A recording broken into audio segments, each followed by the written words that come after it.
Welcome to Cozy Side Audio, where every story pulls you deeper.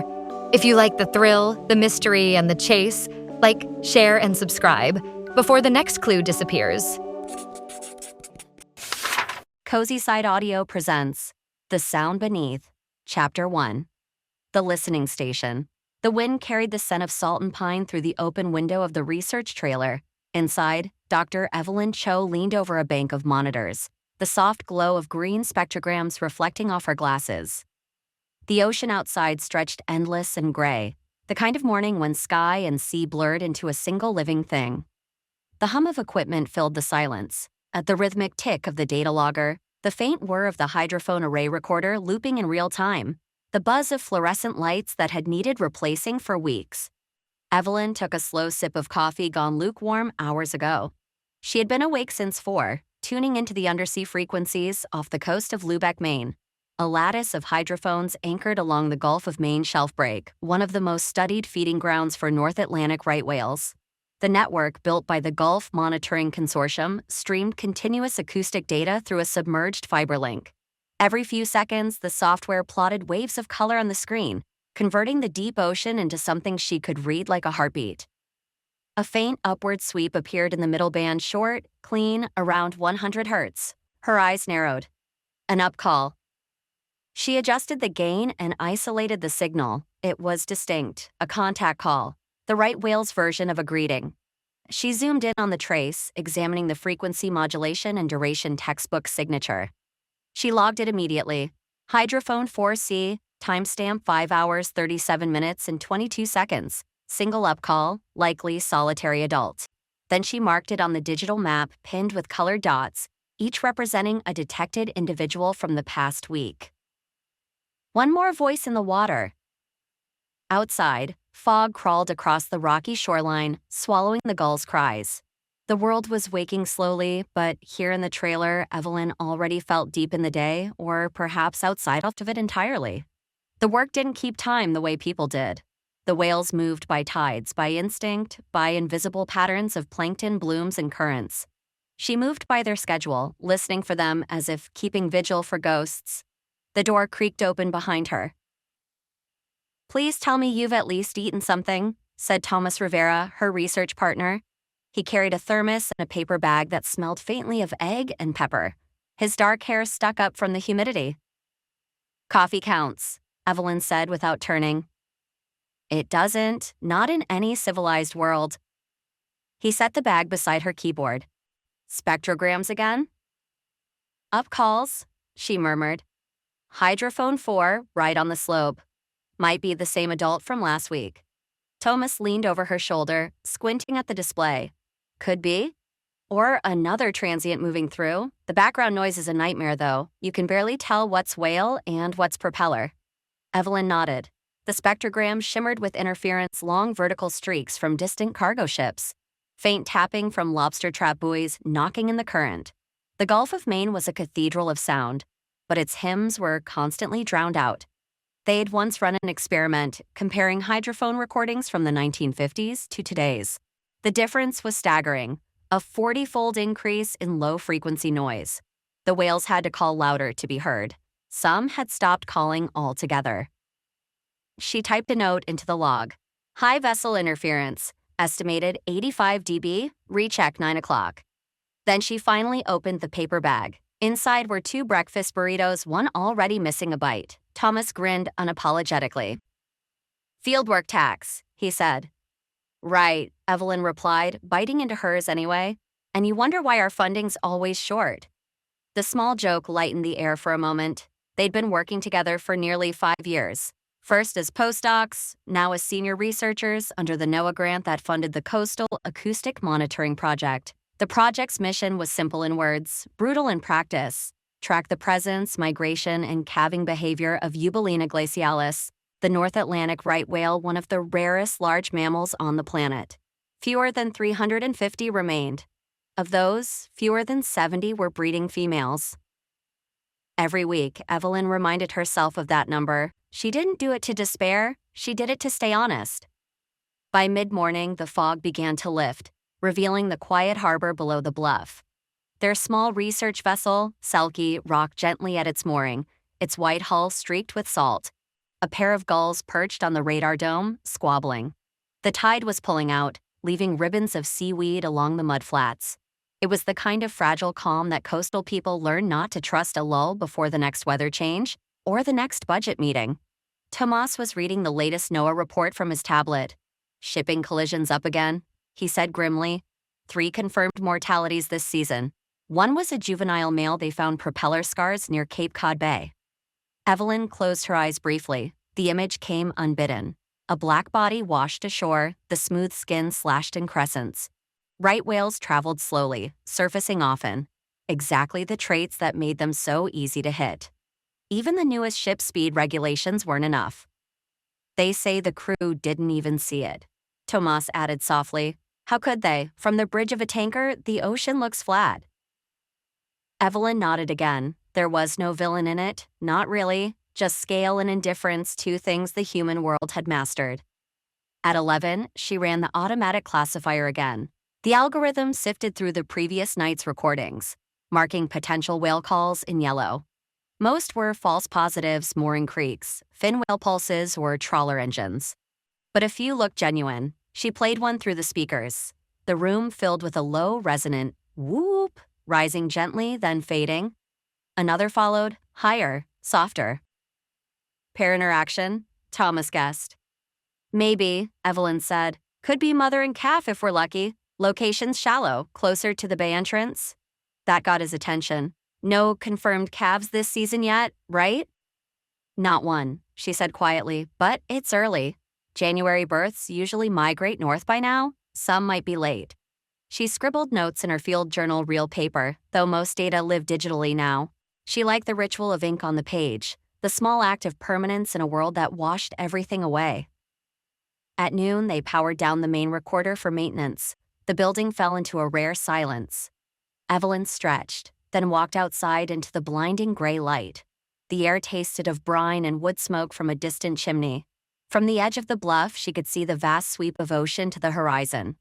It looked calm, but she knew below the surface was chaos. Cold fronts colliding, deep eddies spinning with plankton blooms, whales feeding on microscopic clouds of copepods invisible from above. She had once tried to explain this to a high school class visiting the lab. What you think of as empty is actually full beyond imagining. The students had nodded politely, already bored, but one little girl had stayed behind afterward, asking if whales ever got lonely. Evelyn hadn't known how to answer. She still didn't. Thomas joined her, hands in pockets. You know, sometimes I wonder if we're making any difference, he said. She smiled faintly. That's not really the point, is it? No, I guess not. The point is to listen, she said, to keep the record going. As long as someone's listening, they're not gone. A long pause passed between them, filled with the hiss of the wind through grass. Then Thomas said, You're starting to sound like the whales are haunting you. Maybe they are, she said, half joking. But in truth, she sometimes dreamed in sonar tones and sweeps instead of words, the language of the deep imprinting on her mind.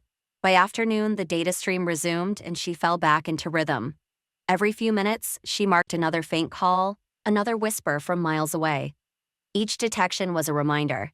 They were still here, scarred, scattered, dwindling but alive. At 4, a weather alert came through, a low-pressure system forming offshore, bringing swells overnight. They would need to check the hydrophone moorings before it hit. Tomas went to prep the skiff, and Evelyn packed the waterproof tablet and GPS logger. As they motored out across the bay, the light was already shifting to silver. The sea was restless, breathing. They reached the first buoy, orange and sun-faded, rocking in the waves.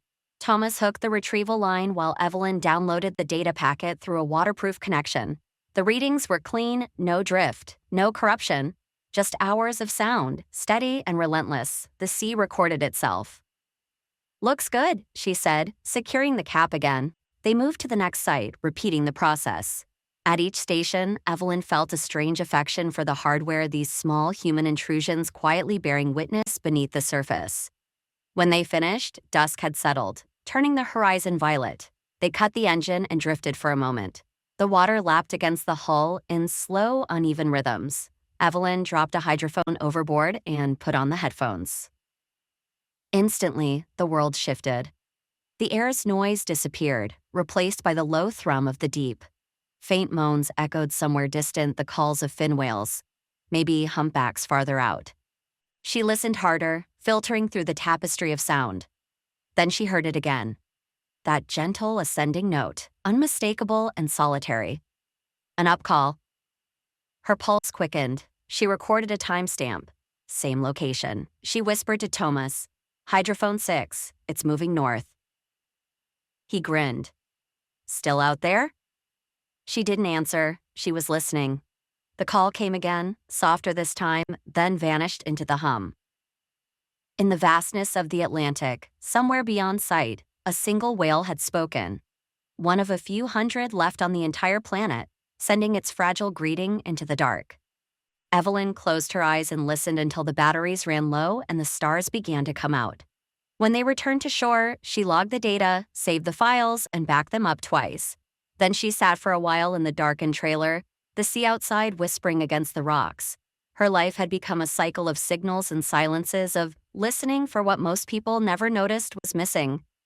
Before shutting down the system, she opened the latest call file and played it once more, quietly through the speakers. A faint rising sound filled the room. It lasted 3 seconds. Then nothing. She smiled, just barely. "Good night," she whispered, to no one and to everything at once. Chapter 2. Data and Doubt. The next morning began, as most did, with the spreadsheet. Rows of numbers scrolled endlessly across Evelyn's monitor timestamps, hydrophone IDs, frequency bands, decibel levels, and coordinates. Each line represented one sliver of time captured somewhere beneath the Atlantic. She reviewed them in silence, half by habit, half by faith that within the monotony there might be meaning. The storm had passed overnight, leaving the air scrubbed clean. Through the window, sunlight glinted off the harbor's surface like cut glass. The Selkie swayed gently at its mooring. Inside the lab trailer, the hum of servers filled the space like static, constant, dependable, the sound of work continuing. Tomas was already there, finishing his first mug of coffee. "Morning," he said. "Morning," Evelyn murmured. He gestured to her screen. "Anything from last night?" "Plenty," she said. Hydrophones picked up increased activity around Station 6, some unusual patterns too. She zoomed in on the spectrogram. The trace appeared as a soft curve, rising gently through the 90-180 Hz band, the typical frequency range for North Atlantic right whale upcalls. But there was something slightly different this time. The shape was shorter, almost clipped, and the harmonics weaker. Tomas leaned closer. "That looks odd. Juvenile?" "Could be," she said. "Or a calf, maybe even interference from background noise. You sound skeptical." "I am." Science demanded skepticism. The ocean was full of illusion signals that mimicked life but weren't alive. A drifting buoy could moan like a whale if the chain caught the right current. Even snapping shrimp, amplified and distorted, had fooled the algorithm before. But this one felt different. Too clear to be an accident. She replayed the audio, isolating the call. The room filled with that rising whoop, then a second one, fainter but perfectly timed. Not a mechanical rhythm, not random. Communication. She listened again, then again. Thomas finally broke the silence. "You think it's new?" "I don't know yet," she said. "But it's not a match for any known individual in the regional database." The Gulf of Maine acoustic catalog stored thousands of call signatures, distinct audio fingerprints linked to tagged whales. No two were exactly alike, though some were similar. She opened the database and began comparing. Halo, Nimbus, Echo, Sage, familiar names, ghosts in digital form. The new pattern didn't align with any of them. The frequency was slightly higher, duration shorter. Thomas frowned. "That would mean—" "It might mean a calf," she said quietly. Maybe Halo had one after all. The words hung in the air like a fragile thing that shouldn't be spoken too loudly, for fear of breaking. There hadn't been a confirmed right whale birth in the Gulf for months. Calving usually occurred farther south, off Georgia and Florida, before the mothers migrated north. If a new calf had survived that journey this early in the season, it would be rare. Precious even. Thomas exhaled. We'd need a sighting to confirm. I know.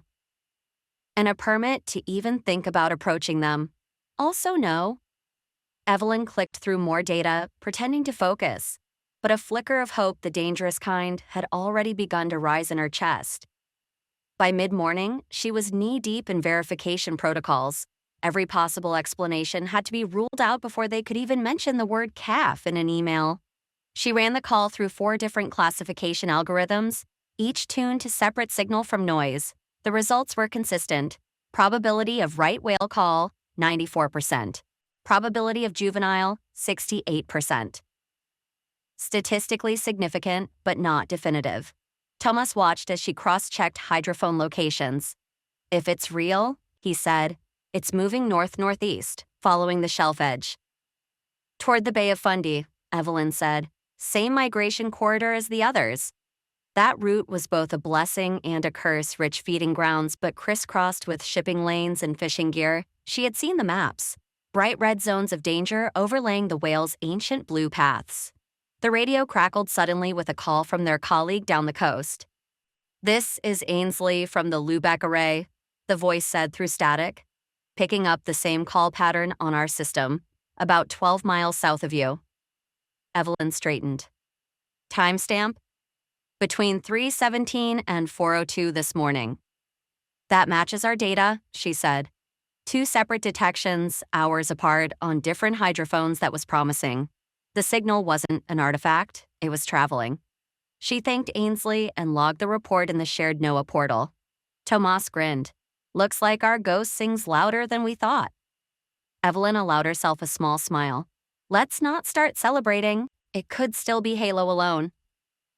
Or it could be the first calf we've heard all year, he countered. She didn't reply. In science, could be was a dangerous phrase, the kind that turned data into stories before the evidence was ready. Around noon, she sat in the tiny kitchenette with her notebook open, staring at the margin where she always wrote her field thoughts, the parts that never made it into the reports. Today she wrote, "The ocean speaks more often than we admit. The question is whether we can bear to listen long enough to hear what it's saying." She closed the book quickly, embarrassed by her own sentimentality. This wasn't poetry, it was data. And yet every time she listened to those faint calls, she felt something stir that no graph could hold. Her phone buzzed. It was a message from Dr. Janine Blake at NOAA headquarters in Silver Spring. Evelyn, confirm your coordinates on the new detection. If possible, submit a 24-hour average of background noise levels. Funding review next week. Keep everything up to date. Of course, always the funding.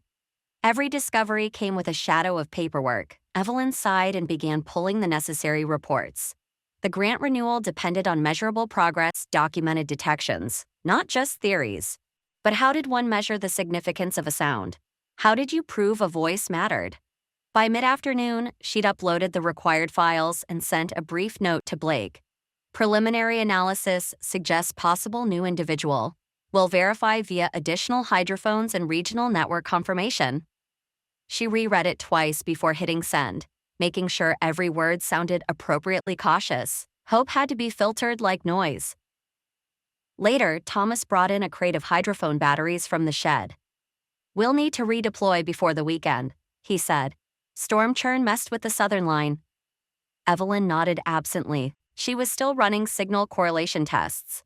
The new call pattern appeared again and again, faint but consistent. Always between 2 o'clock and 5 o'clock, always drifting northward. It's consistent with travel, she murmured. Maybe migrating with a group?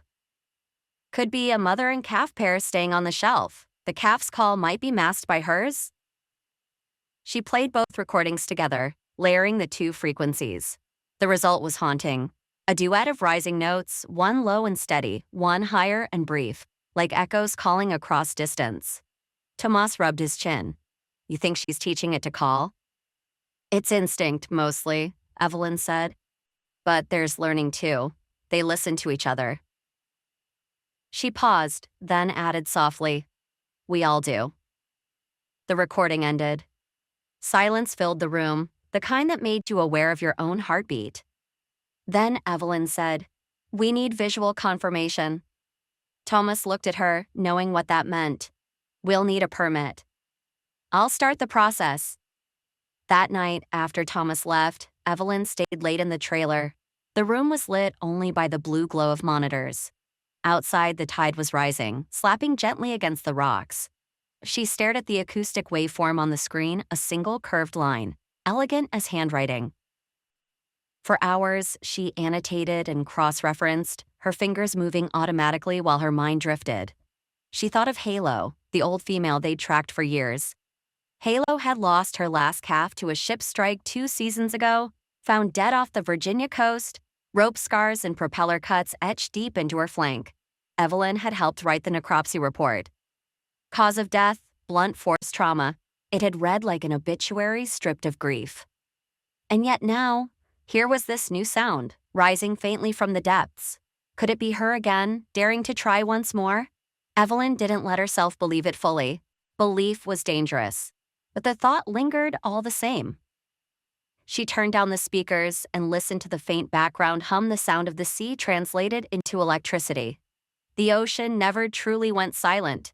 Even without whales, there was always noise. Distant shipping, the crackle of ice melting far north, the faint rustle of rain hitting water miles away. It was life and entropy all tangled together. She whispered to the empty room, "We hear you." Then she opened the permit application portal, the dreaded bureaucratic labyrinth, and began to type. Request for vessel deployment, visual confirmation of acoustic detection, suspected mother-calf pair, Gulf of Maine hydrophone line. Dozens of fields followed: coordinates, vessel specifications, equipment lists, researcher credentials, justification statements, mitigation measures, projected cost. She filled them out one by one, fingers aching, eyes heavy. Each keystroke was another step between data and discovery. By midnight, the fog had rolled back in. The world outside disappeared into gray. Evelyn saved the application draft, powered down the monitors, and stood for a long time in the doorway, listening to the muffled sound of waves against stone. Somewhere out there, something had spoken faintly, briefly, beautifully. And for once, she wasn't sure if she believed her own data more than she wanted to. Chapter 3: The Permit Maze. In the small coastal town of Rockport, bureaucracy moved slower than the tides. Dr. Evelyn Shaw sat at her desk surrounded by folders, grant paperwork, and an ever-growing stack of government forms that dictated what she could and couldn't do in the field. Each document bore the same dry signature: Department of Commerce, NOAA, Fisheries. The irony wasn't lost on her. She could track a whale across 200 nautical miles with 3 hydrophones and a laptop, but she couldn't get permission to follow one out of state waters without 8 separate authorizations. A paper map of the North Atlantic lay pinned across her wall, a sprawl of blue ink and red dotted lines marking marine protection zones, critical habitats, and shipping corridors. Somewhere in that labyrinth, 350 whales were trying to survive. Evelyn took a slow sip of black coffee, staring at a line in her most recent email. Additional review required by the Canadian Department of Fisheries and Oceans, DFO. Of course it is, she muttered. Her assistant, Nia Ramirez, poked her head into the office, clutching a notepad. Still no luck? Evelyn sighed. They want a separate environmental impact statement for tagging operations in Canadian waters? It's the same whale population, same study, same equipment, but since it crosses the border, it's basically like starting over. Nia dropped into the chair opposite her, letting out a low whistle. Guess the whales don't recognize international boundaries? They don't, Evelyn said quietly, but our paperwork sure does. She leaned back, glancing at the sound spectrogram on her monitor, the one from 3 nights ago. That strange melodic pulse still stood out against the usual bass hum of the ocean. She had isolated it, compared it to every known right whale cataloged in NOAA's database. No match. That could mean a new calf or an undocumented adult. Either would be significant. But she couldn't move forward until she had permits to launch acoustic tags. By late afternoon, she was on a video call with Dr. Thomas Renaud, a liaison from DFO in Halifax. His voice came through faintly distorted, the signal weak. I understand your urgency, Dr. Cho, he said, the French accent curling around his words. But these are endangered animals. We must ensure all field protocols align with our conservation framework.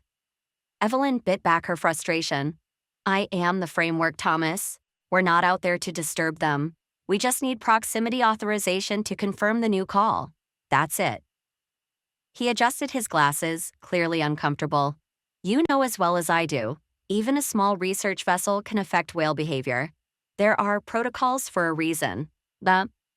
And while we wait for those protocols, she said, a whale could get entangled or struck by a freighter. Every day counts. He hesitated, then nodded sympathetically. I'll escalate it. No promises, but I'll see what I can do. When the call ended, Evelyn shut her laptop and sat still for a moment, listening to the muffled hum of the research lab's ventilation. She thought of her mentor, Dr. Hannah Bell, who used to say, saving a species is 10% science and 90% persistence. Persistence. That's what this was. The next morning, she drove to the state permitting office in Portland, a worn manila folder tucked under her arm.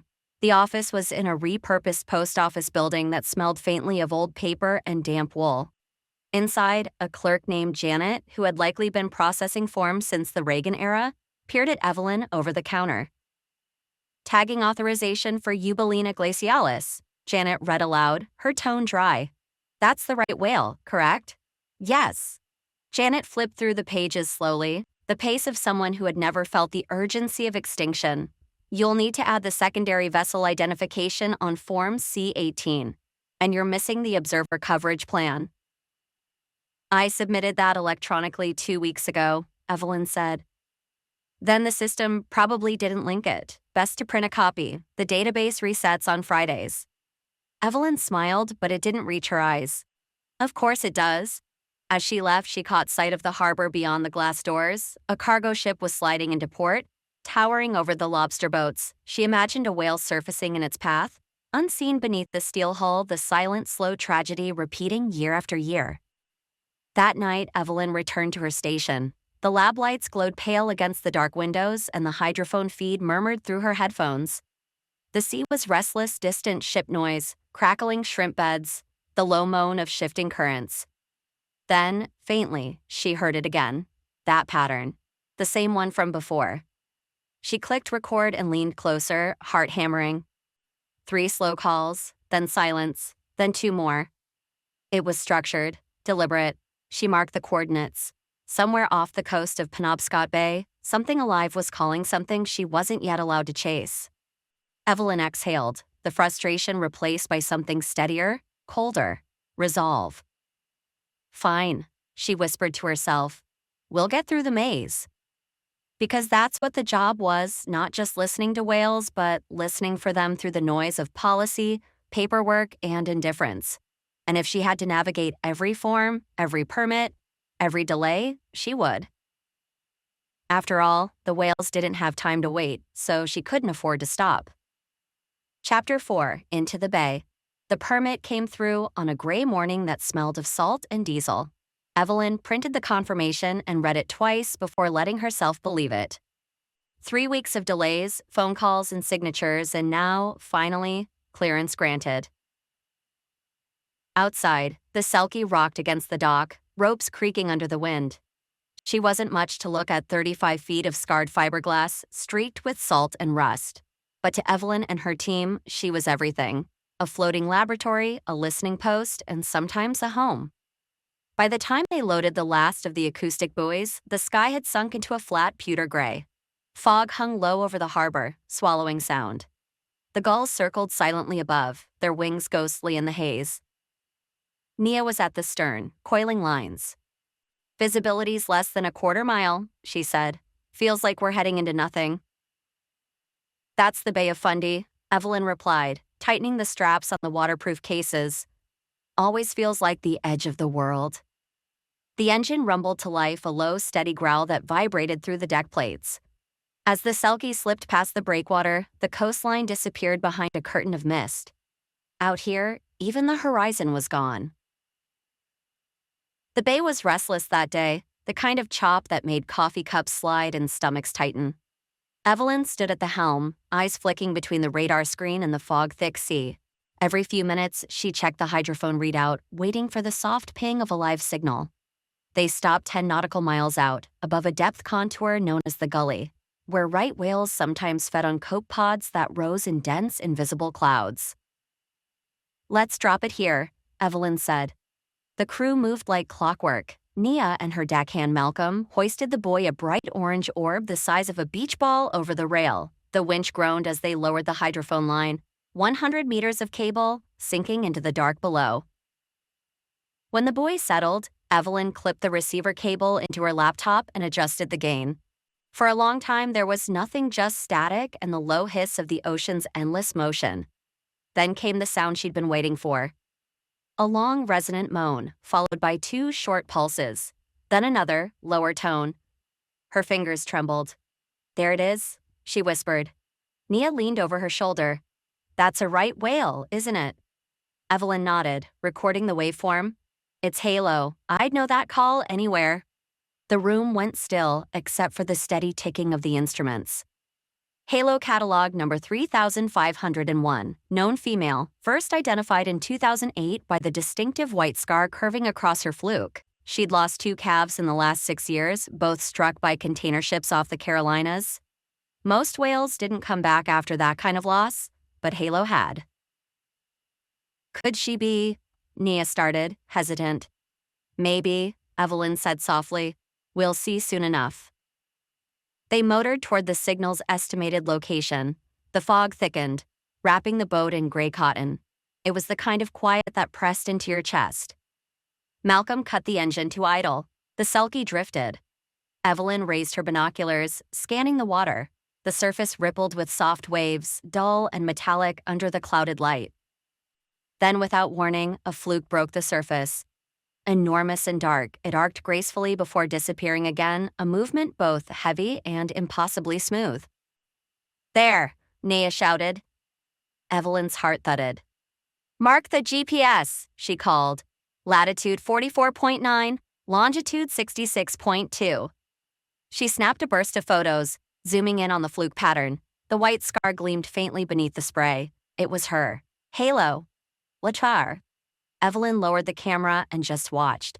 For a few moments, all the months of data analysis, grant reports, and bureaucratic frustration fell away. There was only the sound of breathing, the whale's exhalation, a deep, almost human sigh that echoed across the water. "Looks like she's feeding," Malcolm said quietly. "Maybe," Evelyn murmured. "Or maybe she's not alone." They stayed in the area for hours, drifting with the wind, listening. The hydrophone recorded continuously, the laptop screen pulsing with the rhythm of each call. Evelyn annotated every timestamp, mapping the movement in real time. The fog didn't lift. Visibility stayed low, but Evelyn could feel the presence of other whales out there, faint echoes overlapping. The ocean's unseen choir. By evening, the air had turned colder. Evelyn rubbed her gloved hands together, fatigue settling in her shoulders. "Let's head in," Nia said gently. "We can analyze the recordings tonight."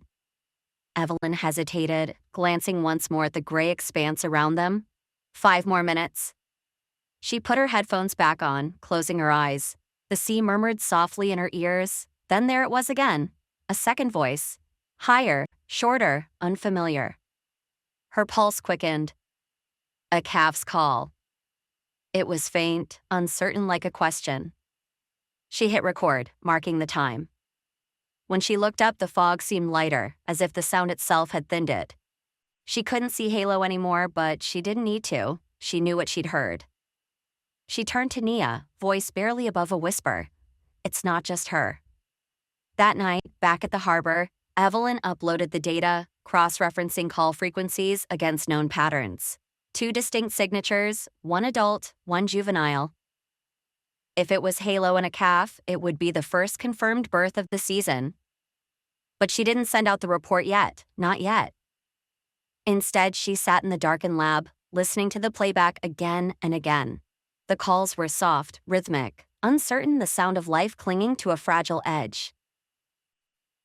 Outside, the wind rattled the windows. Somewhere out in the fog, a mother and calf were navigating the same gray water, unknowing that a handful of humans on shore were hoping just this once that the world would give them time. Chapter 5, Entanglement. The call came through just after dawn. Evelyn was hunched over her laptop in the cabin, scrubbing through the previous night's hydrophone data, when the sat phone buzzed. The display read, DFO Grand Manyan. Eh? She answered immediately. Dr. Cho. A man's voice came through, tight with urgency. We've got a confirmed entanglement right whale, south of Grand Manan Island. Gear from a snow crab line. We're deploying a disentanglement team, but weather's turning. Can your crew assist with visual confirmation? Her pulse jumped. We're 2 hours out. Send coordinates.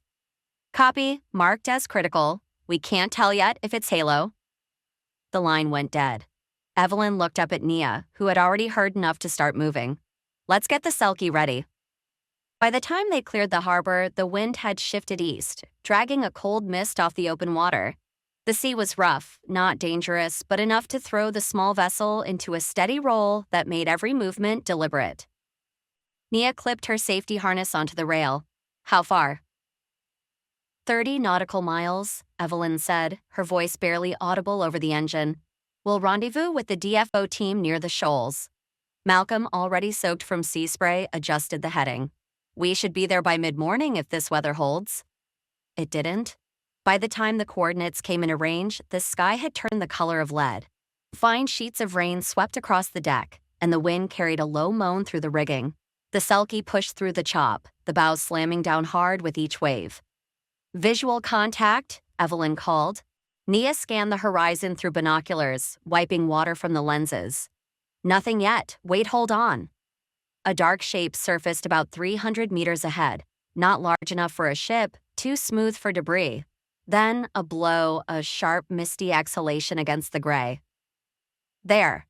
Evelyn grabbed her camera and focused through the viewfinder.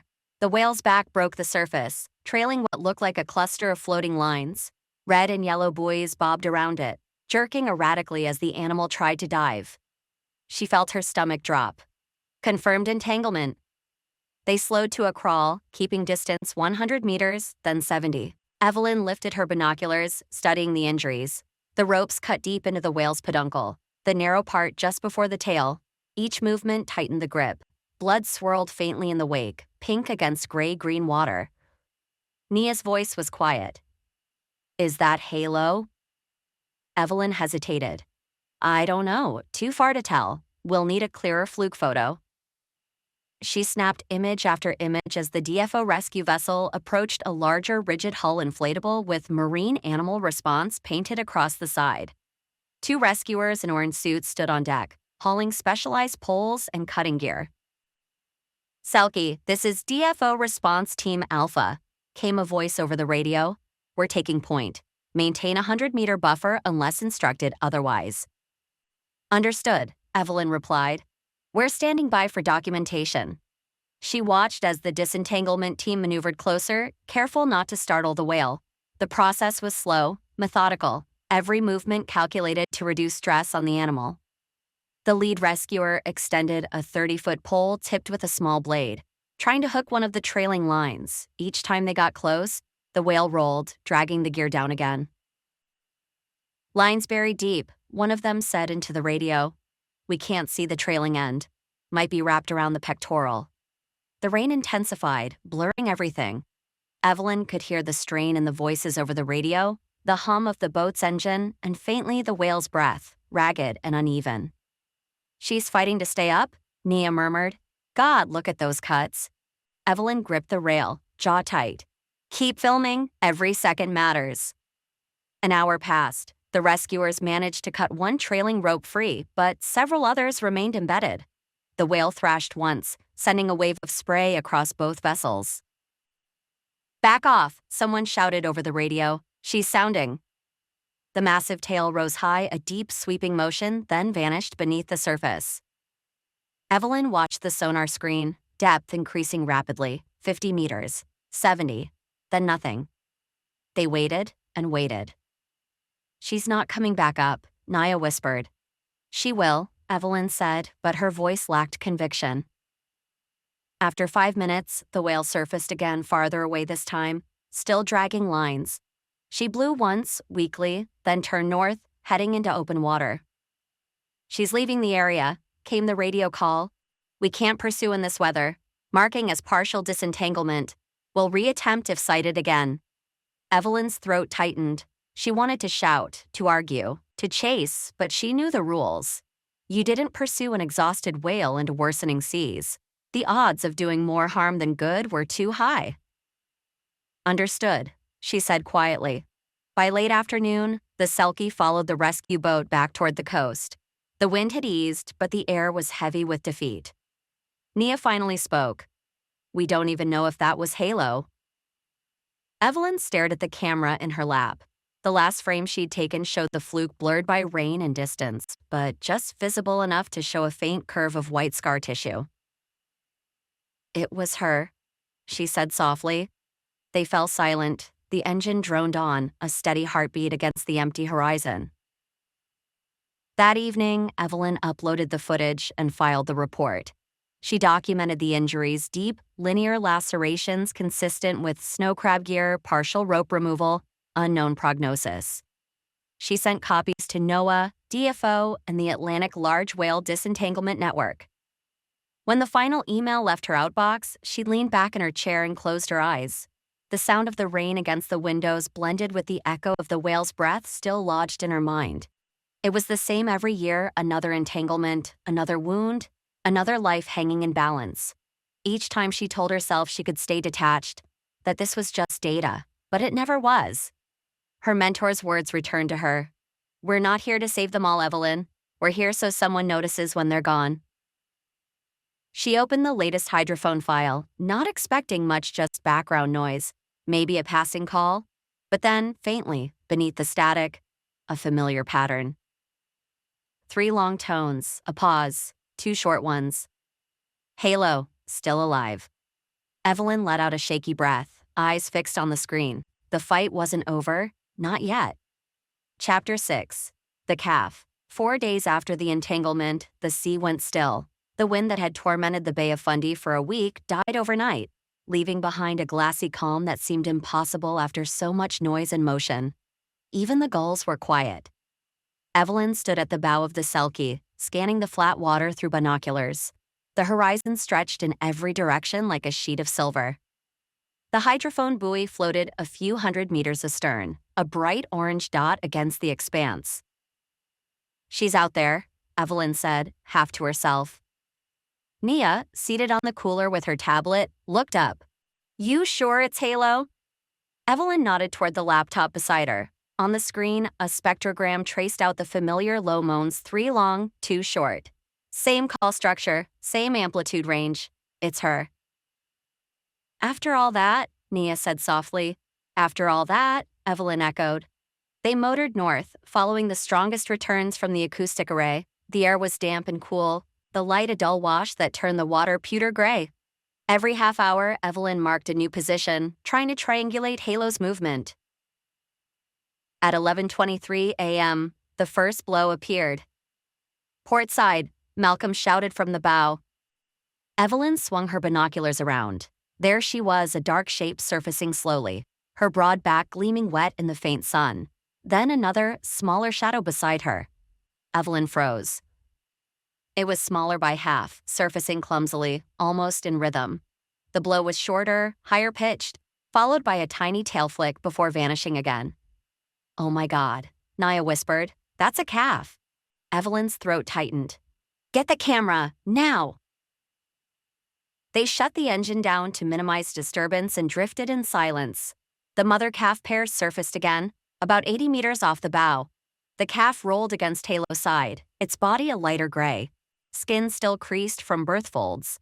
Every movement looked tentative, learning. Evelyn raised her long lens and began taking photos in slow, measured bursts. Each image would later be cataloged. The calf's pattern noted callosity markings, tail shape, pigmentation details that would identify it for years to come if it survived. "Documenting individual ID," she murmured, half out of habit, half out of reverence. Calf approximately 6 meters in length, estimated less than 1 month old. Malcolm adjusted the hydrophone input. "We're getting vocalizations," he said. Evelyn slipped on her headphones. The sound was soft, a series of high-pitched squeaks and rhythmic pulses. The calves developing contact calls layered over Halo's deeper tones. A dialogue, mother and child speaking through water. For a moment, Evelyn forgot the data sheets, the GPS logs, the cameras. She just listened. It wasn't joy exactly, it was something quieter, a fragile, aching relief. After 20 minutes, she radioed in the sighting. NOAA Field Station Rockport, this is research vessel Selkie confirming visual of North Atlantic right whale number 3501, known as Halo, accompanied by one calf. Coordinates 45.12 north, 66.0 west. Behavior calm, presumed nursing. Static crackled, then a voice replied. Copy that, Selkie, first confirmed birth of the season. Stand by for data upload link. Evelyn glanced around at the crew. No one spoke. Nia simply smiled faintly and went back to logging the sighting time. Malcolm wiped rain off the lens hood and whispered, About damn time something went right. No one cheered, no one clapped. It didn't feel like victory, more like catching a breath before the next wave.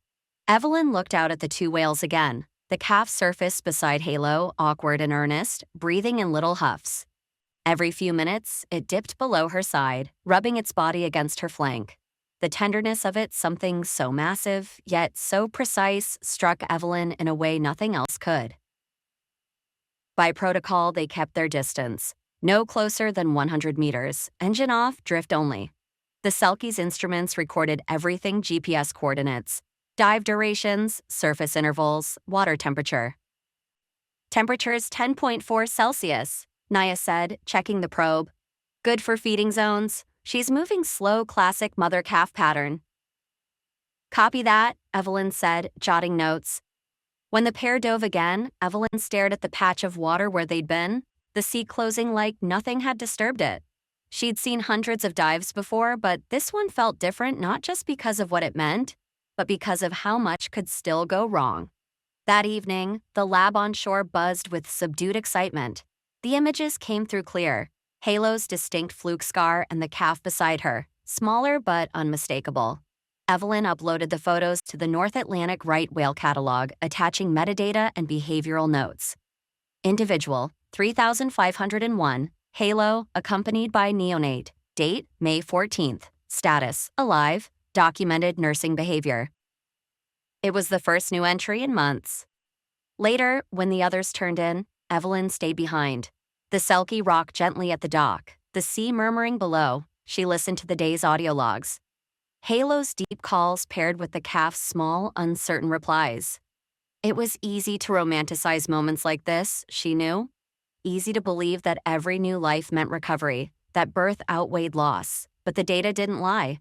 Most calves born in recent years hadn't survived their first migration south. Entanglement, collision, starvation. Still, as the recording played, she felt something flicker inside her. Not hope exactly, but endurance. The kind of strength the whales themselves seemed to embody. She pressed her palm against the cool surface of the table, as if grounding herself in the hum of the boat. Outside, fog rolled back over the bay, and somewhere out there, a mother and calf floated through the dark, carrying the future of their species in silence. For tonight, that was enough. Chapter 7. The Shipping Lane. The first warning comes not from a ship, but from a line of numbers blinking across Evelyn's screen in the Selkie's cabin. Halo's last 3 GPS pings, triangulated through the satellite tag and cross-referenced with AIS, Automatic Identification System, ship data, paint a worrying picture. The mother-calf pair is moving northeast directly across one of the busiest shipping lanes leading into St. John, New Brunswick. Evelyn leans closer to the screen, tracing the digital map with her finger. Cargo routes sweep through the bay like veins of traffic, thick lines in shades of red and orange, pulsing with the identifiers of freighters and tankers. Somewhere beneath that crisscross of industry, Halo and her calf are moving slowly, perhaps feeding, perhaps resting, unaware of what cuts through their path. Traffic density's up this week, calls Morgan from the chart table. 3 container ships inbound, 2 tankers leaving port. Evelyn exhales through her nose. That's 5 chances for disaster. They radio in to the Marine Traffic Coordination Office. The channel crackles with static before a voice replies, calm, clipped, and practiced. Marine traffic. Go ahead, Selkie. This is Dr. Evelyn Shaw with NOAA Cooperative Research Vessel, Selkie. She says, her voice steady. We've identified a right whale mother-calf pair crossing near grid 42B. Coordinates transmitting now, requesting a voluntary slow zone 10 knots or less for the next 48 hours. There's a pause long enough for Evelyn to hear the soft hum of the hydrophone feed, still running in through the background. She can almost make out the faint, distant moan of a whale, low, mournful, steady. Copy that, the coordinator finally replies. We'll issue an advisory to vessels in that area, voluntary compliance only, no guarantees. Evelyn thanks them anyway, because there's nothing else to do. The advisory goes out. The Selkie small crew watches the AIS map through the next day as ships slow or don't. A few captains respond with courtesy pings reducing speed to 10 knots, understood. Others keep their pace, plowing through the lane like nothing's changed. It's always the same, says Morgan, leaning over the railing. The ones that listen already cared. The ones that don't never will. Evelyn watches the waterline, the faint oil sheen from a distant propeller churn, the restless murmur of passing engines. Sometimes I think the whales are easier to talk to. That afternoon, the Selkie drifts in a patch of fog. The crew lowers the hydrophone again. Evelyn listens through the headset, trying to catch Halo's unique vocal pattern, a distinctive descending upsweep followed by a short pulse. For hours, the ocean murmurs back in long, haunting tones. Ship noise, propeller cavitation, distant interference. But then, faint and fleeting, there it is. Halo. Got her, Evelyn whispers. Still heading northeast? She types a note into her log. Position confirmed via acoustic detection. No visual. Calf likely still in proximity. The data feels fragile, like a voice recorded through fog. By evening, the fog thickens to milk. They pick up the silhouette of a massive hull moving just half a mile away, a container ship. Its navigation lights glowing faintly through the mist. Its rumble rolls through the Selkie's deck, deep and endless. Speed estimate? Evelyn calls. 17 knots, Morgan replies grimly.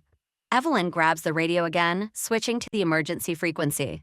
Vessel Crestwind Horizon, this is Research Vessel Selkie. You are entering a documented right whale area. Please reduce speed immediately. I repeat, please reduce speed immediately. No response. The freighter keeps on. She tries again. Static. The ship's hull glides past in ghostly silence, massive, unstoppable. When it's gone, the sound of its propellers lingers in the hydrophone feed for another 10 minutes.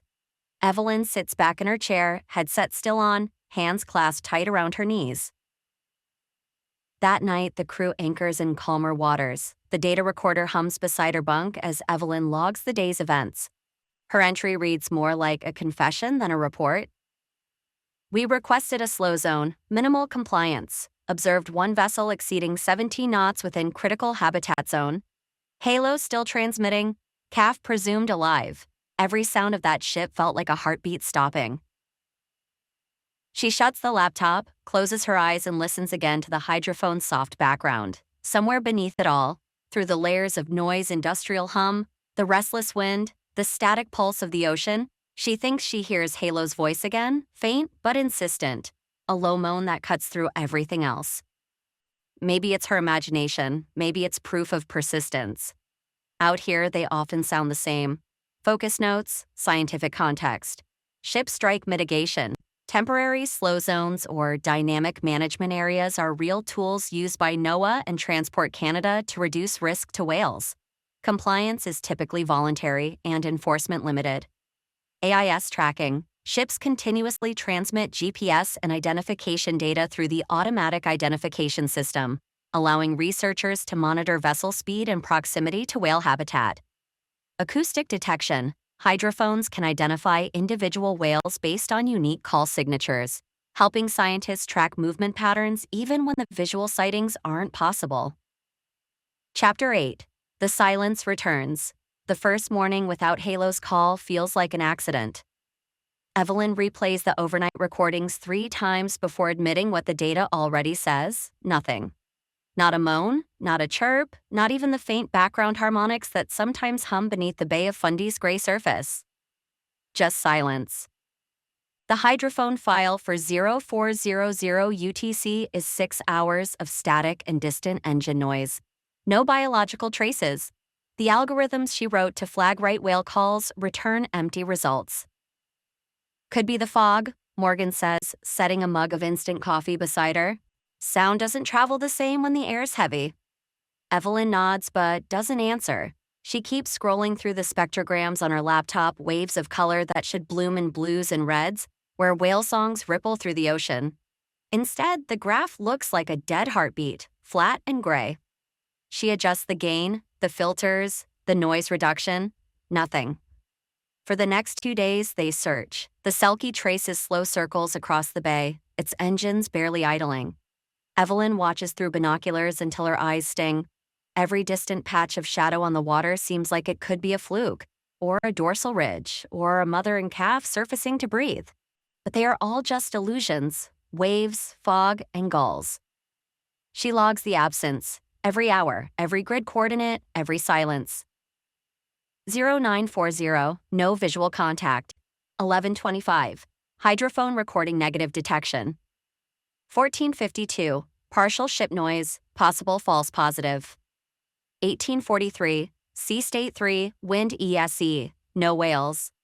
The record becomes ritual, the act of documenting nothing, faithfully. That evening, Evelyn sits alone in the cabin, headphones on, replaying the last confirmed recording Halo's distinctive call, captured 72 hours ago. A low, descending moan, followed by a short series of pulses. Then a smaller, lighter echo the calf, almost certainly. The sound had made everyone stop what they were doing that morning. It was fragile, like the world holding its breath. She replays it again, looping it. The more she listens, the more she imagines she can hear water folding over their backs, the rhythm of their movement, even the hush between calls where they must have turned and swam together through the fog.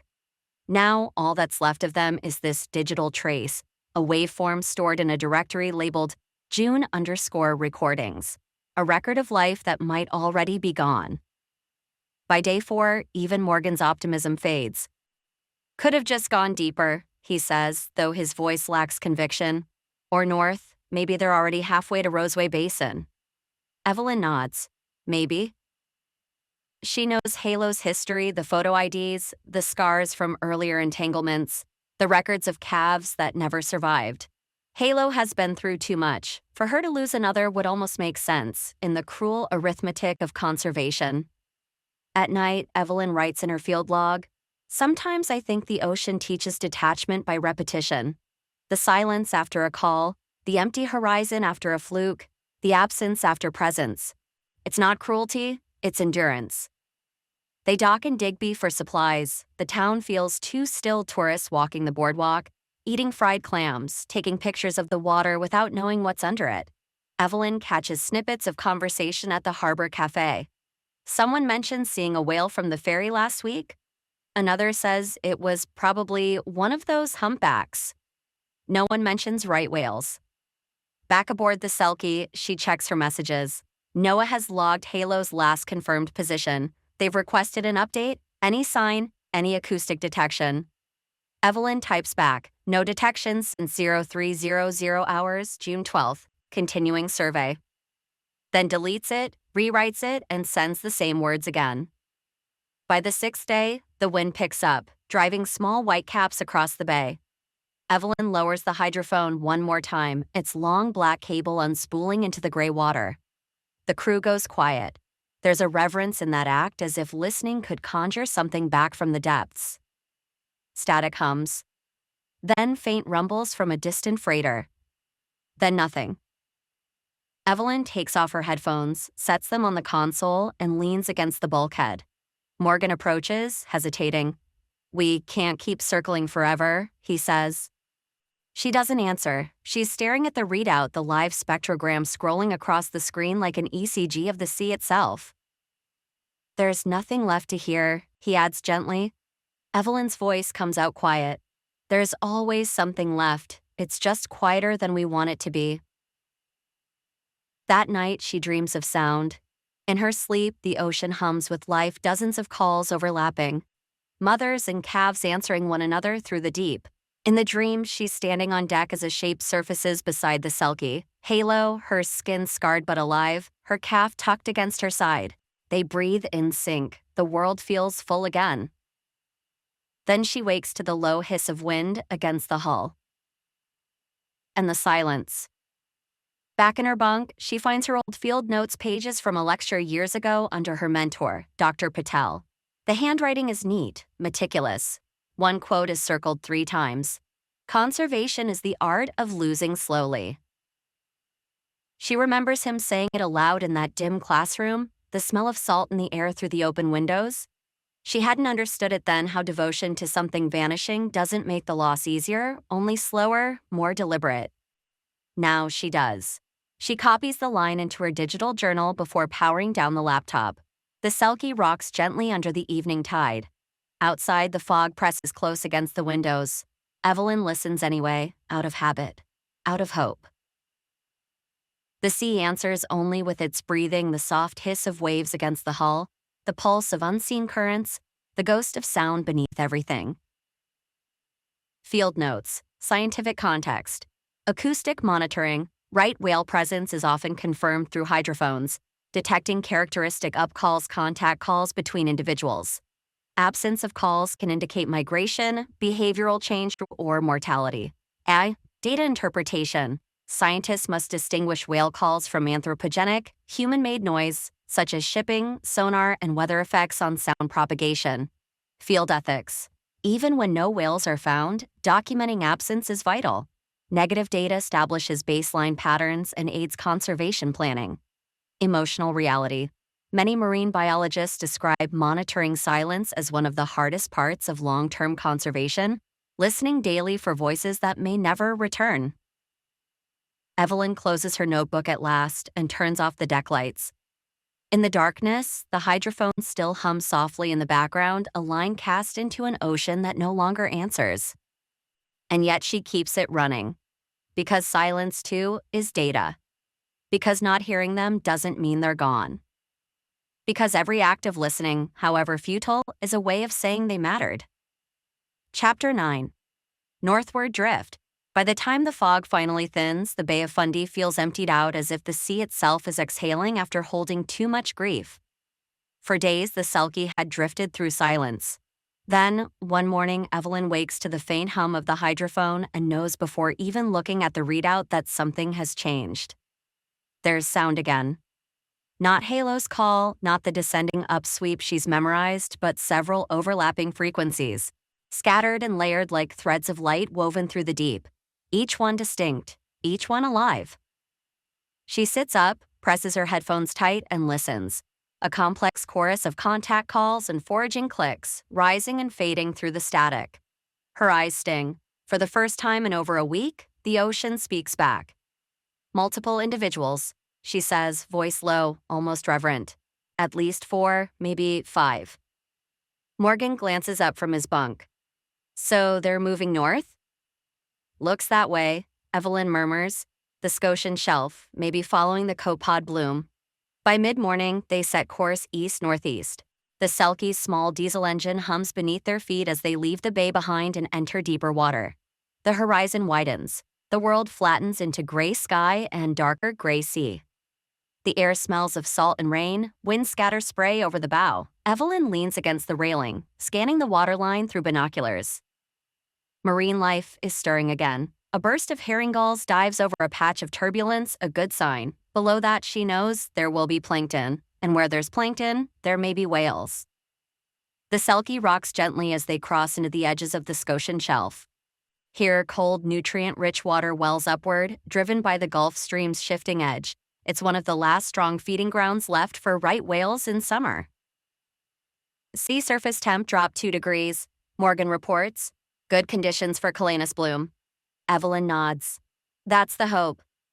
Calanus finmarchicus, tiny red coat pods, the base of everything. Right whales live on them, filtering millions at a time through their baleen plates. Without them, there's no food, no migration, no future. Late afternoon brings a change. The hydrophone begins to light up with clear signatures, call and response patterns, the telltale rhythm of social feeding. Evelyn watches the spectrogram scroll like a heartbeat coming back to life. Then Morgan calls from the deck. Blow at 10 o'clock. She rushes out, binoculars in hand. A mist plume hangs above the water, followed by the smooth, arching back of a whale. Then another and another. 3 adults, she says, possibly more below the surface. They slow the engines. The Selkie drifts quietly among the rolling swells. Out here, the ocean feels almost kind again. Whales surfacing to breathe, their exhalations sharp and musical against the air. Evelyn notes each sighting, snapping photo IDs with her long lens. One has a distinctive callosity pattern near the blowhole. She recognizes it from the catalog. Aphrodite, last recorded in these waters 2 years ago. Another is new, untagged. She'll add it later to the database. They aren't alone. A Canadian research vessel, Argo 4, calls in over radio. Its crew from Dalhousie University. Evelyn exchanges data packets with them via satellite link positions, acoustic detections, plankton density models. Looks like a transient feeding aggregation, says Dr. Hassan over the channel. We've got at least 7 confirmed individuals on our end. Evelyn smiles faintly. We're hearing the same. Feels like half the ocean decided to wake up again. Good day to be at sea, he replies. She glances at her team. It's been a while since anyone said that out here. The line fills with brief laughter. It's the kind of camaraderie unique to scientists who spend their lives chasing data through fog and heartbreak, who understand that joy, when it comes, is quiet and fleeting, but deeply earned. As evening falls, the ocean glows with bioluminescent plankton. Every crest that breaks against the Selkie's hull leaves a faint trail of green light. Evelyn watches it, mesmerized. Imagine, she says softly, this whole bloom starting from a shift in temperature just a few degrees. Everything that follows the whales, the birds, the cod, all because of invisible drift in a current thousands of miles away. Morgan leans on the railing beside her. You sound like a poet. She smiles faintly. It's just physics. But inside, she knows it's something more, the fragile synchrony that makes life possible. A change in ocean temperature, a turn in the wind, a mother whale finding food just long enough to feed her calf. Later that night, Evelyn sits alone in the cabin, logging their findings. She's careful, methodical times, coordinates, behavior notes, photo IDs. But between the entries, she allows herself to write one line not meant for the report. After weeks of silence, the sea remembered its own voice. She leans back, closes her eyes, and listens again through the hydrophone feed. It's full now, overlapping up calls, faint feeding buzzes, background crackles of shrimp and current.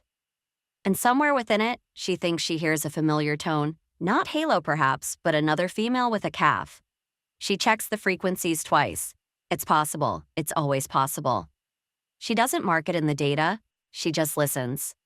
The next morning, gray dawn rises over calm seas. Around them, whales surface in slow rhythm, exhale, inhale, sink. Evelyn counts 6 visible within a mile. Their dark backs rise like punctuation marks in the flat horizon. She takes a photo, then lowers the camera. The image can't capture what it feels like. The sound of breath echoing over water, the patience of the living sea. Morgan joins her on deck, holding a mug of coffee gone cold. Think Halo's out there somewhere? Evelyn studies the line of the water, the faint call patterns rolling in through her headset. Maybe, or maybe this is her legacy in a way. Every calf born owes its survival to those that didn't make it. They stand in silence for a while, watching the whales feed, the gulls circling above. The radio crackles with distant chatter from other research teams, brief bursts of human voices carried through the fog. It feels like communion, a fragile network of people scattered across the sea, all trying in their own small ways to keep something wild alive. Field notes, scientific context. The Scotian Shelf, a major summer feeding ground for North Atlantic right whales, where cold water upwelling supports dense populations of Calanus finmarchicus, their primary prey. Feeding behavior.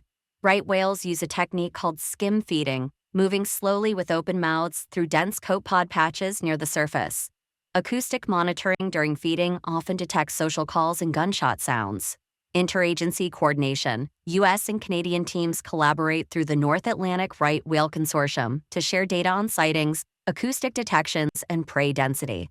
Oceanography. The position of feeding grounds shifts yearly with ocean temperature and current changes, reflecting climate-related impacts on whale distribution. That night, Evelyn remains on deck long after the others have gone to sleep. The stars burn faintly above the horizon, mirrored in the dark sea below. Every few minutes, she hears the distant blow of a whale surfacing somewhere out there. It isn't Halo, she knows that now, but it's enough. The ocean is not empty. Not tonight. And for the first time in weeks, the data and the silence between it sound almost like hope. Chapter 10. Storm season. The weather turned first in whispers. The soft hiss of the wind through the rigging, the subtle sway of the Arden's hull as if the ocean itself were shifting beneath them in its sleep. By dawn, the whispers had become warnings. The horizon vanished behind a sheet of gray, and the barometer on the cabin wall dropped like a heartbeat under stress. Nor'easter, Mark said, standing in the doorway, slicker already half-fastened. Of course, Evelyn murmured. Right on schedule. They'd been working their way up the coast of Nova Scotia, following a line of hydrophone buoys that traced an invisible path along the continental shelf. The water had been cold and flat for days, unnervingly calm, as though the sea were saving its energy. Now it was returning with interest. By noon, visibility was measured in meters. The wind shrieked across the deck, and waves rose into steep gray walls that slapped the hull with open palms. They limped into a small harbor near Lunenburg, a horseshoe of protection surrounded by granite and spruce, the kind of place that smelled of diesel and pine needles and rain-soaked rope. The harbor master, a broad-shouldered man in a yellow coat, waved them in with a flashlight. "You'll not be going anywhere for a few days," he said, voice swallowed by the wind. "Storm seasons come early." They tied off and battened down everything loose. The rain began in earnest that night, not the clean summer kind, but a winter rain, heavy with salt and cold and the faint tang of snow. The Ardennes rocked gently at its moorings while thunder rolled somewhere out over the Atlantic. Inside the cabin, Evelyn lit the small brass lantern that hung over the chart table. The flame cast a trembling circle of gold over her logbooks, the acoustic recorder and the week's hard drives waterproof labeled, each containing the voices of the sea. She began scrolling through the spectrograms, one by one. Lines, colors, patterns, each trace a fragment of song. Whistles that curved like handwriting, moans that rolled through the low frequencies like distant thunder. When sped up and translated into visible form, the whales' voices became something almost human. Not language, not music, but something between the two. She found herself whispering aloud as though reading old letters. There, a long, low call with a harmonic dip she recognized, Halo's signature pattern. And beside it, another fainter trace, possibly a companion. Or maybe just echo distortion through the thermocline? The data wasn't clear enough to tell. But still, Evelyn stared at it longer than she should have, hand motionless on the trackpad. Outside, the wind roared. Inside, the computer hummed and the lantern swayed. It was a strange kind of beauty, the beauty of things that demanded patience. Hours of static for seconds of song. Most people wouldn't understand. But to Evelyn, there was something sacred in the monotony. Science had its own poetry, if you knew how to listen. She scribbled notes in her field journal, the paper softening slightly under the damp air. 0200 hours. Reviewing November 3rd, data set, station 14B. Faint trace between 15-18 Hz, possibly Halo. Cannot confirm. Pattern resembles previous year's calls near Fundy. Note, compare spectral slope to 2023 recordings. Note, sound like breath drawn underwater, like remembering. The storm kept building. Rain drummed against the cabin roof like a hand tapping to be let in. She heard the creak of the dock, the groan of mooring lines pulled taut. Mark had gone ashore to check the power cables earlier and hadn't returned yet. The world outside was a blur of gray. For a long time, Evelyn forgot about sleep. She adjusted gain settings, annotated decibel spikes, scrolled through hours of nothing searching for that flicker of life in the static. Somewhere out there, beneath the violence of the surface, whales were still calling, still carrying on their ancient conversations. They didn't know she was listening. They didn't know anyone was. By the time Mark finally climbed back aboard, soaked through and shivering, she was still at the table. "Any luck?" he asked, shaking water from his hair. "Depends on your definition," she said, eyes not leaving the screen. "Good data?" "Beautiful data." He smiled the kind of tired smile of someone who'd forgotten what that word really meant. "You sound like you're describing art." "Maybe I am," she said softly. They spent 3 days in that harbor. The storm howled through every night, rattling the rigging and blowing spray so high it turned to mist. Locals said this one would mark the start of a hard season colder, earlier than usual. "Climate's gone strange," the harbor master muttered when they bought bread and coffee from the dock store. "The sea's restless." On the third night, power went out across the village. The Ardeen was dark except for the lantern and the glow of Evelyn's laptop battery. She used the silence to listen again, headphones pressed tight, breath held. There it was, the deep pulse of the ocean, the rhythmic sweep of waves against the seabed, and beneath it all, something faint and almost imagined. A note that lingered longer than it should have, then faded away. She marked it in the log, unconfirmed contact 0347 UTC. Then she closed the laptop, set the pen aside, and just sat there listening to the rain, to the creak of the hull, to her own heartbeat sinking with the storm. When dawn came, the sky was clean again. The harbor glistened with frost. Every surface sparkled, every rope was stiff with salt.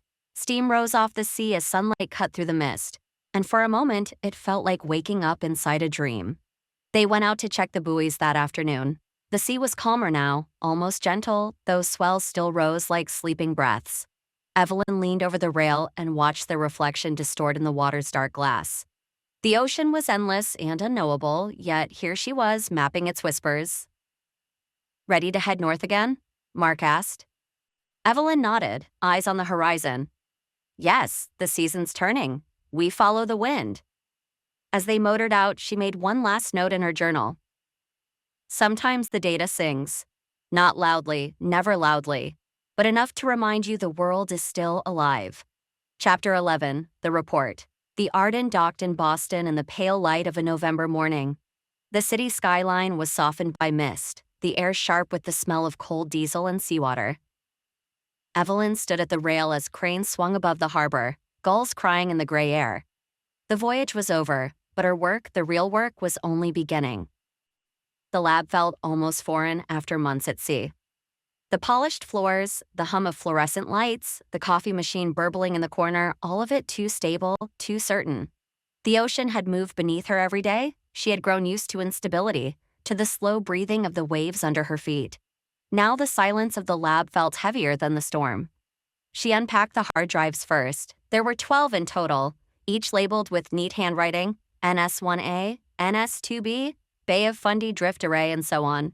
Each one represented hundreds of hours of sound, the living archive of the sea. She lined them up on her desk like relics, then began the long ritual of cataloging. Every hour of recording had to be logged, time-stamped, filtered, cross-referenced. Spectrograms rendered, decibel ranges annotated, metadata entered into the NOAA database, line by line. It was patient work, meticulous, almost devotional, the kind of effort that rewarded endurance more than inspiration. Days passed like this. The wind outside rattled the windows, winter crept in over the harbor, fog turning to frost. Evelyn fell into a rhythm, early mornings of data cleaning, afternoons of analysis, evenings spent reviewing notes from the field. Each sound became a visual pattern on her monitor, blues and yellows, spreading like brushstrokes across a black canvas. Sometimes she forgot to eat, sometimes she didn't speak for hours. The world had narrowed to lines and numbers, yet she felt closer to the whales than she ever had out on the water. Mark stopped by once, dropping off a drive of ship logs and GPS data. "You look like someone who's decoding an alien language," he said, leaning against the doorway. "Maybe I am," Evelyn replied without looking up. He smiled faintly. "You'll be writing the report soon?" She nodded. Soon. When she finally began, it was snowing. The window beside her desk framed a world gone white, the city soft and quiet. the sea beyond the pier a muted steel. She opened a new document, titled it North Atlantic Right Whale Acoustic Survey, 2025, Field Summary and Preliminary Analysis. And then she began to write. At first, the words came clinically: methods, materials, coordinates. She detailed the sampling arrays, the calibration of hydrophones, the noise reduction protocols. She explained the detection thresholds, the distance corrections, the acoustic models. All of it necessary. All of it language meant to be read by peers and policymakers, not by those who had ever felt the weight of salt in their hair or the pull of tide under their boots. But as she moved to the results section, her tone shifted just slightly. Between May and October, 27 confirmed whale vocalizations were recorded across 6 hydrophone stations. 3 acoustic encounters are classified as probable right whale calls based on harmonic structure and frequency range. One recording, Station 12C, July 19th, contains low-frequency moans consistent with possible calf presence. She paused there, fingertips resting on the keyboard. The calf. She remembered that day clearly, the glassy calm, the faint, fragile double call pattern that had echoed through the hydrophones like a heartbeat. There had been no visual confirmation, but something in the tone, the spacing, had felt new. Young, the first sign of life after so much absence. She stared at the data again, at the cold rows of numbers. A part of her wanted to write, "We heard them living." But she couldn't. Science didn't have a field for hope. So she wrote instead, "The evidence suggests, though does not confirm, reproductive activity within surveyed range." She sat back, exhaling through her teeth.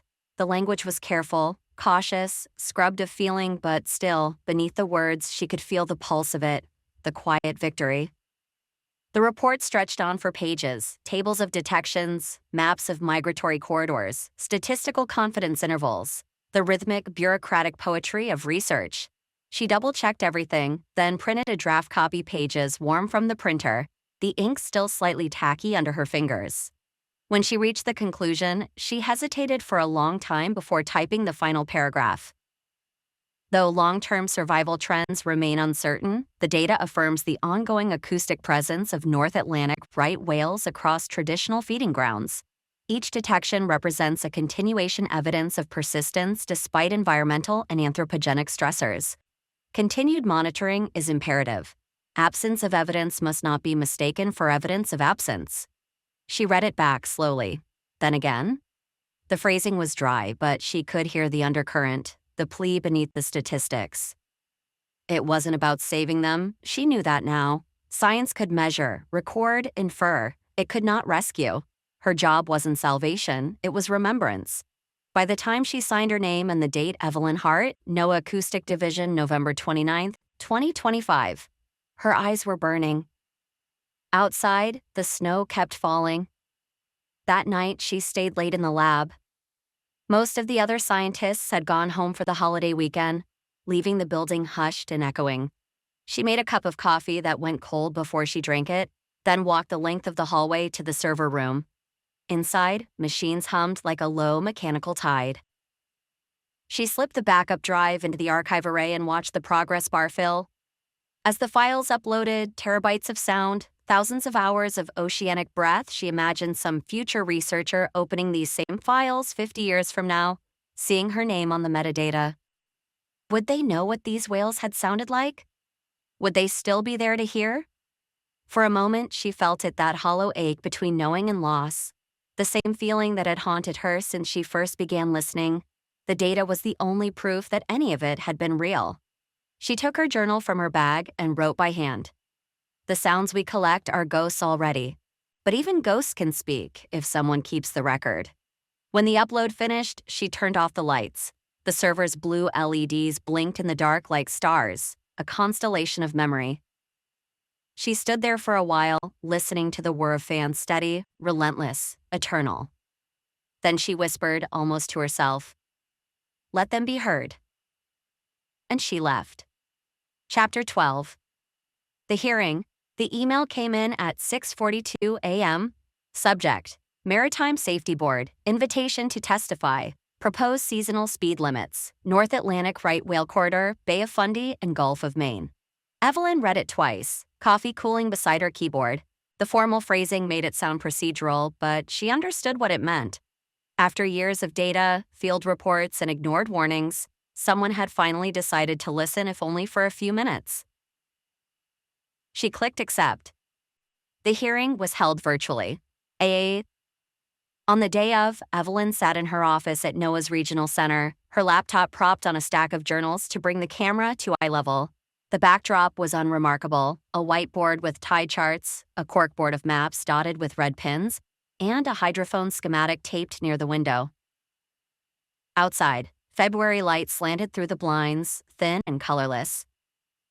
She adjusted her headset, checked the connection, and joined the call. 30 small rectangles blinked to life across her screen, faces of regulators, shipyard managers, Port Authority representatives, fisheries officers, and industry lawyers. Some wore ties, others looked as if they had just come in from the docks. At the bottom corner of the screen, her name appeared: Dr. Evelyn Hart, NOAA Acoustic Division.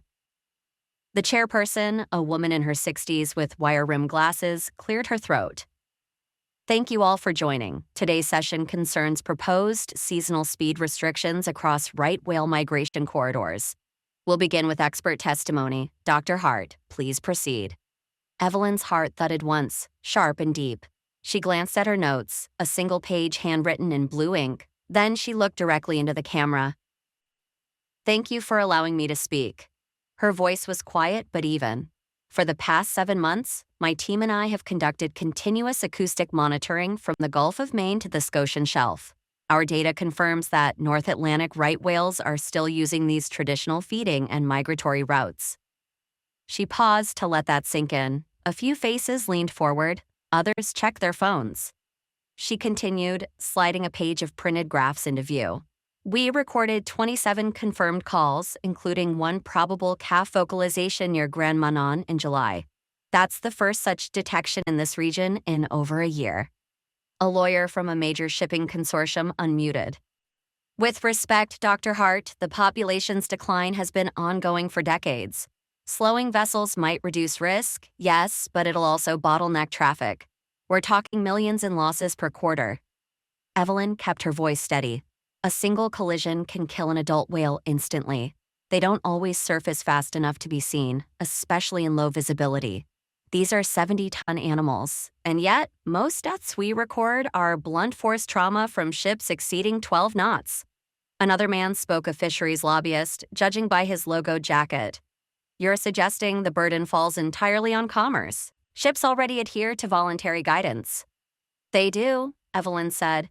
And last season, 2 whales still died from strikes in monitored corridors. Voluntary measures haven't been enough. There was silence after that. Someone muted and coughed. A camera blinked off. Evelyn glanced at her notes again.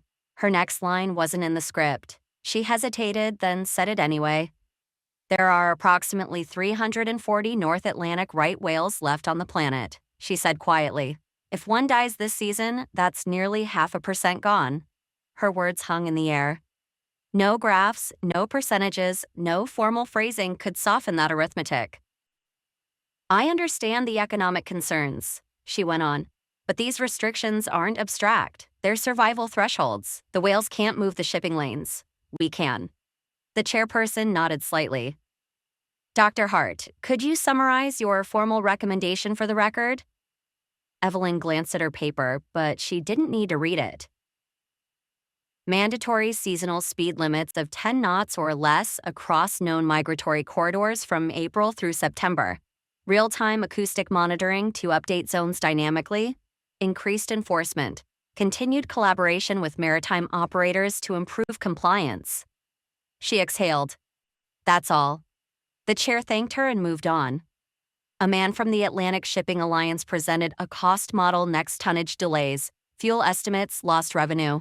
He spoke with certainty, with numbers that felt safer, cleaner. Evelyn sat still, muted, the ocean roaring silently behind every sentence. The hearing lasted 3 hours. By the end, the daylight had faded to a dim gray. Evelyn's coffee had gone cold again. Her webcam reflected the room behind her, the maps, the hydrophone diagrams, the faint reflection of her own tired face. The board took a brief recess to deliberate. She stood, stretching, and looked out the window toward the harbor. Somewhere beyond that horizon, the whales were moving north following the same invisible paths as always, unaware that their fate was being debated over poor Wi-Fi. When the meeting resumed, the chair's tone was subdued. After reviewing the submitted evidence and testimony, the board has voted to approve the seasonal speed restrictions as proposed. The measure will be enacted for a 1-year trial period beginning this spring. Evelyn didn't smile, she just nodded once. It wasn't victory, it was survival, temporarily extended. Later, after she closed her laptop, she sat in the empty office for a long time. The hum of the building seemed louder now, the radiator ticking, the faint vibration of pipes in the walls. She reached for her field logbook, the one she'd carried since the first deployment in May. She opened to a page near the middle, filled with salt-stained writing. The entry was dated July 19th. Approx 1642 confirmed call, faint harmonic double pulse, possible calf presence. Distance estimated 1.2 kilometers, ambient noise low, halo sighted to east. She read the lines slowly, tracing the ink with her thumb. It felt strange that something so alive could be reduced to 12 words. She closed the notebook. The snow outside the window had started again, a slow, steady fall that blurred the world into white. Somewhere in that same sea, the whales were still swimming through the cold, vast dark, unaware of policy or meetings or votes. Evelyn whispered the line she hadn't said aloud during the hearing.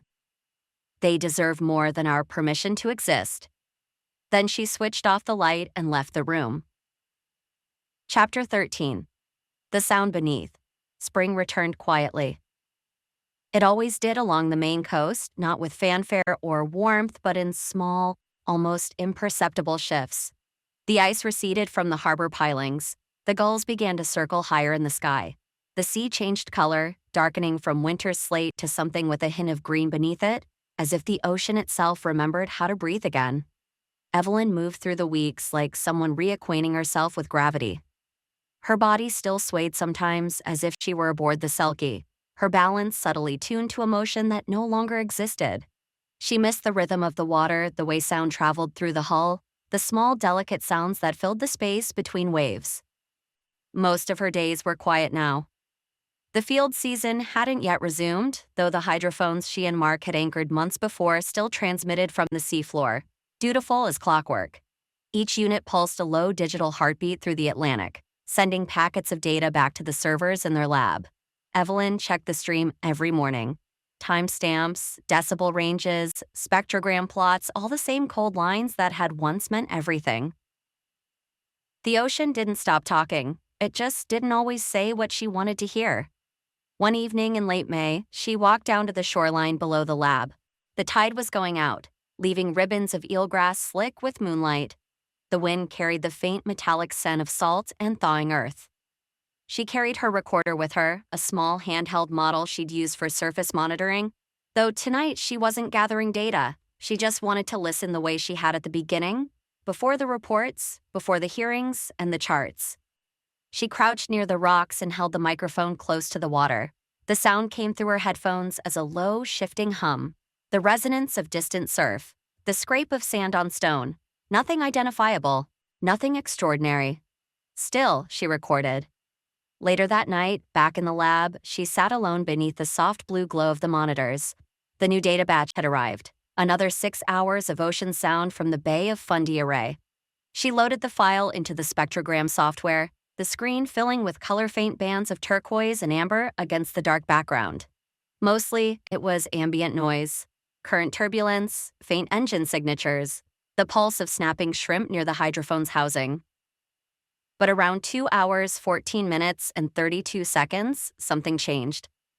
2 low-frequency notes appeared paired, staggered, descending slightly at the tail. She froze, zooming in on the waveform. The pattern was almost familiar. A right whale contact call. And then seconds later, another softer, slightly higher in pitch, overlapping.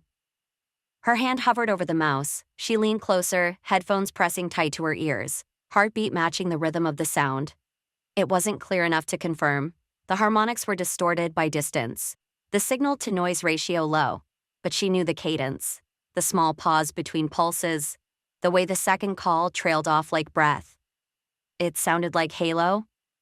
Or maybe it didn't. Maybe it was wishful hearing, a pattern recognition born of months of longing. The mind could make music out of static when it needed to. She replayed it 3 more times. Each time she caught herself smiling, then frowning, then simply sitting still. She opened her logbook and wrote the entry carefully, the pen scratching softly against the page. May 23rd, 2:14. Possible right whale call detected, unconfirmed. Call structure resembles halo, F3240 pattern from July 2025 recordings. Probable distance 10 kilometers. Annotation, possible contact, unknown individual. She capped the pen and rested her hand on the paper. That was all the report would ever say, 4 lines, precise and neutral. No exclamation marks, no sentiment. Just evidence of presence, a fragment of sound that might mean life. But sitting there, Evelyn let herself feel what the words couldn't contain. The possibility that somewhere out in that vast cold expanse, a whale was still singing. Maybe halo, maybe her calf, maybe neither. But something was still answering the ocean back. In the following days, she continued her routines. Data logs, maintenance checks, field prep for the next deployment. Mark teased her about sleeping in the lab again. She didn't tell him about the recording. Not yet. It wasn't that she wanted to keep it secret, only that it didn't feel like news. It felt like prayer. A private, almost sacred sound. The kind of thing that didn't need to be confirmed to matter. And besides, she knew what confirmation would require: verification, replication, analysis. Months of processing that would likely end with no definitive conclusion. Science didn't run on faith, and yet so much of it demanded belief. Belief in patterns, in possibility, in persistence. June arrived. Fog settled heavy over the coastline, muting even the gulls. Evelyn took to walking the shore each evening after the lab closed. The rhythm of the tide had become a metronome to her thoughts. Steady, tireless, ancient. She'd stopped trying to find meaning in every sound. She had learned, finally, to just listen. Some nights, she carried the recorder again. Other nights, she just stood there, hands in her pockets, feeling the damp salt cling to her skin. The ocean stretched before her like a breathing thing, vast, indifferent, alive. She thought about everything they'd done that year. The data, the permits, the reports, the hearing. Each piece felt so small in isolation. But taken together, they formed something like a record proof that people had tried. That for a while, humanity had reached back toward the sea, not for conquest, but for understanding. Maybe that was enough. On her last night before the next expedition, she woke from a dream and went down to the lab again. The clock read 1:48 a.m. The building was silent except for the hum of the servers. She checked the hydrophone feed. The new file was still uploading the data, streaming in faint pulses of blue light on the monitor. She leaned forward, listening. The static hiss filled the speakers, layered with the slow rise and fall of distant water pressure. Then, faintly, almost beyond perception, a low, wavering moan rolled through the noise, followed by silence. Her breath caught. She closed her eyes and listened again. Nothing more. Still, she smiled. When dawn came, she stood outside as the fog rolled inland, the horizon blurring into absence. Somewhere beneath that shifting gray surface, the hydrophones kept listening, translating pressure into pulse, distance into sound. She thought of all the hours of recordings stored on hard drives, terabytes of memory filled with what most people would dismiss as noise. To her, it was a map of persistence, an ocean still speaking even when no one answered. She slipped her hands into her jacket pockets and whispered into the wind, "I hear you." Then she turned toward the lab, the sea behind her, the hum of unseen life stretching far beyond the limits of any instrument. The ocean kept speaking, and she kept listening. Thanks for listening. Stay cozy, and I'll see you in the next story.